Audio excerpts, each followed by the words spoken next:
ಬೆಕ್ಕುಗಳ ಸೇವೆಯೇ ಈತನಿಗೆ ಲಕ್ಷಾಂತರ ರೂಪಾಯಿ ಲಾಭದ ಉದ್ಯಮ. ರಜಾ ದಿನಗಳಲ್ಲಿ 21 ಲಕ್ಷ ರೂಪಾಯಿ ಗಳಿಸಿದ ಚೀನಾದ ಯುವಕ. ಶಾಂಘೈನ ಹುವಾನ್ಕಾಂಗ್ ಎಂಬ ಯುವಕ ಕಳೆದ 9 ವರ್ಷಗಳಿಂದ ಮನೆ ಮನೆಗೆ ಹೋಗಿ ಸಾಕು ಪ್ರಾಣಿಗಳನ್ನು ನೋಡಿಕೊಳ್ಳುವ ವಿಶಿಷ್ಟ ಉದ್ಯಮವನ್ನು ಬೆಳೆಸಿದ್ದಾರೆ. ಹಬ್ಬದ ಸಂದರ್ಭದಲ್ಲಿ ಸಾಕು ಪ್ರಾಣಿಗಳ ಮಾಲೀಕರು ರಜೆಗೆ ತೆರಳಿದಾಗ ಅವರ ಬೆಕ್ಕುಗಳಿಗೆ ಆಹಾರ ನೀಡಿ ಆರೈಕೆ ಮಾಡಲು ಹುವಾನ್ ಮತ್ತು ತಂಡಕ್ಕೆ ಸುಮಾರು 2,000 ಆರ್ಡರ್ಗಳು ಬಂದಿದ್ದವು. ಹುವಾನ್ ಪ್ರತಿದಿನ ಬೆಳಗಿನ ಜಾವ 3 ಗಂಟೆಯಿಂದ ರಾತ್ರಿ 11 ಗಂಟೆಯವರೆಗೆ ಸತತವಾಗಿ ಕೆಲಸ ಮಾಡಿದ್ದು, ಕೇವಲ 20 ದಿನಗಳಲ್ಲಿ 1,000ಕ್ಕೂ ಹೆಚ್ಚು ಬೆಕ್ಕುಗಳ ಆರೈಕೆಯನ್ನು ಒಬ್ಬನೇ ನಿರ್ವಹಿಸಿದ್ದಾನೆ. ಬೆಕ್ಕುಗಳಿಗೆ ಆಹಾರ ನೀಡುವುದು ಮಾತ್ರವಲ್ಲದೆ ಅವುಗಳ ಬಾಕ್ಸ್ ಸ್ವಚ್ಛಗೊಳಿಸುವುದು, ಆರೋಗ್ಯ ತಪಾಸಣೆ ಮತ್ತು ಮನೆಯ ಕಸ ವಿಲೇವಾರಿ ಮಾಡುವ ಕೆಲಸವನ್ನು ಇವರು ಅಚ್ಚುಕಟ್ಟಾಗಿ ನಿಭಾಯಿಸಿದ್ದಾರೆ.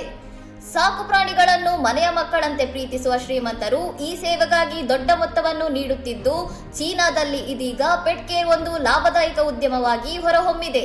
ಇನ್ನಷ್ಟು ಸುದ್ದಿಗಳಿಗಾಗಿ ನೋಡ್ತಾ ಇರಿ ಸೌರಂ ಟಿವಿ.